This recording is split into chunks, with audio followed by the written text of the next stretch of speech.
one thing is for sure, Jelly Bean needs a clean. And you know what the saddest part about this is? I only cleaned her last weekend. That's what the weather does for you. Shall we?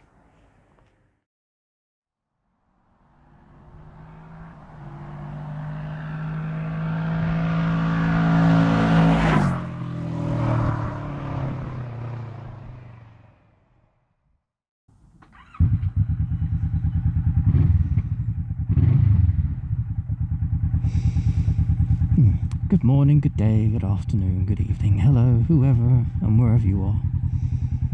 Hello. Is it me you're looking for?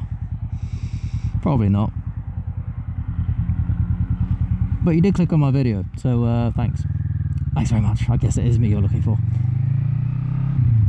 Or you found someone you didn't know you were looking for. I don't know. It's kind of a rhetorical question, isn't it?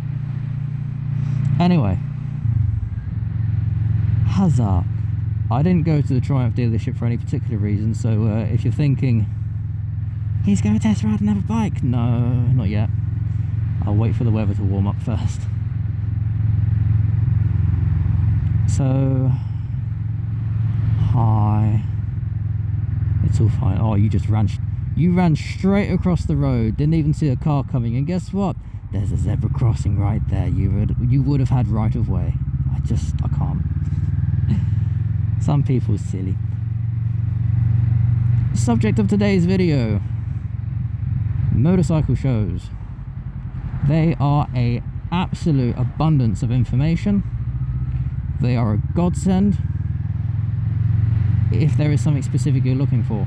Now, of course, it is wise to do your research first, find out what's going on where, how, and sort it out. So if there's a certain event you're looking into, you can look into it and do what you want. Test ride a bike, there's probably something there for that. You want some ear defenders, they've probably got something for that, depending on how big the show is, of course. Different shows, different things. But I went to the motorcycle show in Birmingham over the course of 2 days. I did previously record a video on this, but the audio was absolutely dire, so I can't remember if I've mentioned it or if I've not actually put it out, but I'll talk about it in full here anyway. So, the motorcycle show at Birmingham, I got a message from Mega Kane, who follows me, and he just popped me a random question via Instagram, Uncle Red Devil, hello sir, which basically said, hey, I'm going to the motorcycle show, are you going? To which I said yes. I actually had 2 tickets, and the idea was I was going to go up there with a friend, which didn't quite work out. I was going to go up there with a member of a family, didn't quite work out, so I ended up going by myself. And then got there, had sort of like a look, figure out the lay of the land, all that sort of jazz. Lots of people, lots of bikes, lots of shiny things. Oh my god, the shiny things, they were everywhere. And you know, just had a good time looking at stuff. And that's basically all there was to it, it's just looking at stuff. Now what we found at this show was all kinds of goodies, all kinds of fun things. And one thing I will say is I sat on a few Harley Davidsons and they just didn't feel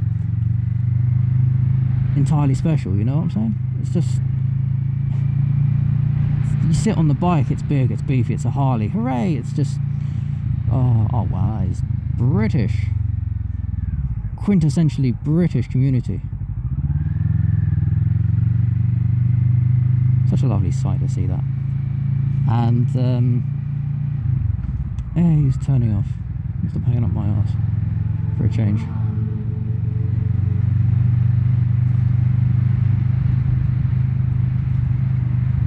And there was all kinds of happy things, but I went over to the Indian stand.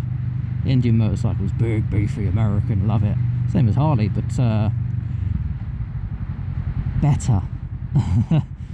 That's going to annoy a lot of people, I know, but personal opinion, I just found the Indian motorcycles to be a lot more refined, a lot easier to get along with.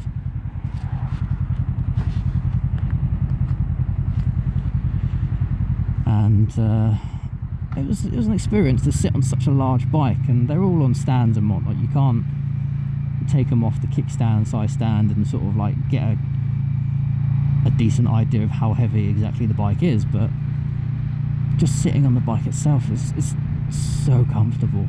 Cruisers in general are meant to be comfortable, but this one was just, oh, love it.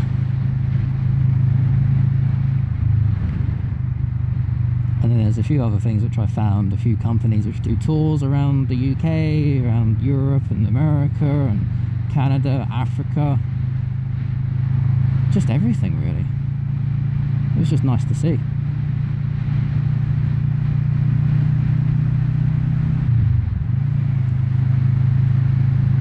So if there's one bit of advice I can give you, if there is a motorcycle show coming near you, I strongly advise you to have a look into what's there. Make an educated guess as to whether it's worth going or not, because some of these shows, they advertise a lot, but there's barely anything there. So check out the events, check out everything which is happening. You nearly went there, love. Thank you. And get a decent idea of what's actually going on.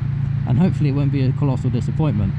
I've been to one which was, and I assure you, not only was I a bit disappointed at the waste of money, I was kind of cheesed off that it was woefully dire in quality. But you live and learn, don't you? Now the one that we had up in Birmingham, I have to say, filled 3 gigantic halls, and there's just so much there to have a look at. You've got accessories, parts, bikes, all kinds of goodies, test rides. You had training for younger people as well, so even the kids could have a go on a bike under instruction to get a feel of what it's like to ride a big motorcycle like mummy or daddy. It's a really nice way to get the kids into it. Jelly Bean had her service yesterday. She is fine. Annual service, she is absolutely pitch perfect fine. A few new bits and bobs, air filters, spark plugs and whatnot, bit of oil. She's good to go. And this chap, he got involved in a small bump at 5 miles an hour, which screwed up one of his brake discs. Now, because of the bike he's got, the mechanic was saying it's not the best idea to replace one brake disc because he's got 2, one on either side of the wheel, because you know that's how 2 brake discs work these days. And because one was a little bit wonky, they were able to straighten it out, but this is so many months later and such, where the wear and tear of that is now really starting to sink in. So they said you're probably gonna need to change that brake disc. It would be most advisable, let's say. So they run the numbers to get the stock brake discs, which I think they had in stock,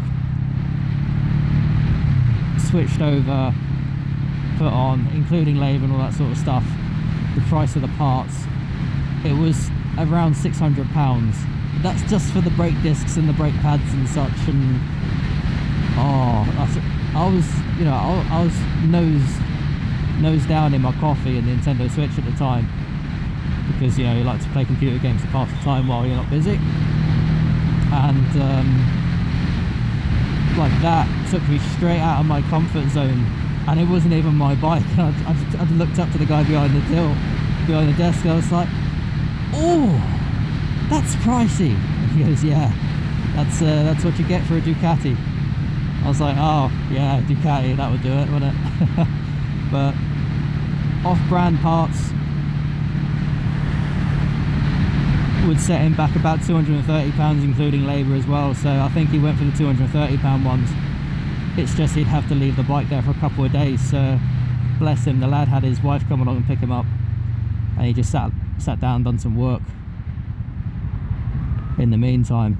And they run a few numbers and such, had a word with a few other people, and that was the best deal, so they just stuck with that. But that accident was a 5-mile-an-hour bump, and apparently his friend was in front of him, kind of like this car, and they just turned. So by the time he noticed his friend had actually turned, he tried to almost swerve to avoid the impact, and ended up just T-boning him from the side. You can't do 22 mile an hour on this road, love. Especially not in this lane. Thank you.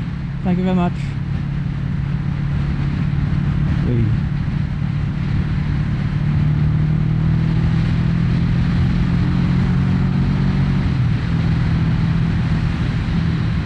And yeah, so it's amazing how far south things can go, how quick they can go that way. And it was a 5-mile-an-hour bump. So I'm going to stick to my Kawasaki for now. I'm going to stick to my Jelly Bean, because I don't want to end up forking out 600 quid for a replacement pair of bloody brakes. Sod that. Oh, I still can't believe it. When he said 600 pounds, it was just that instant what that just went through my head. Oh, I feel bad for him. I genuinely do. It's an expensive bike. It's a very lovely bike, but expensive is the word I'd put in front of lovely. So when something goes wrong, expensive is going to be the word that you're going to be thinking of, not lovely. So fingers crossed. And to everyone else that doesn't own a Kawasaki, or let's say a reasonable price bike in comparison to some of these luxury models out there, I wish you all the best of luck, and I hope nothing goes wrong with your bikes, because if it does and you don't have the money to fix it, I've got nothing but sympathy for you. Because to be denied time on your bike by such a, alright, Jesus, by such a silly thing is heartbreaking. So ride safe out there. I'm going to end it here, by the way, because there's nothing interesting road-wise from here, and I am going to go all the way around this roundabout.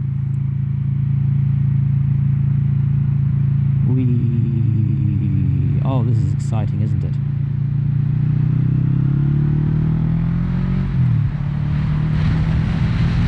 So I'm going to wish you a lovely day. Have a good one. Enjoy your weekends and week and all that. That's a silly place to park. And ta for now. Have a good one.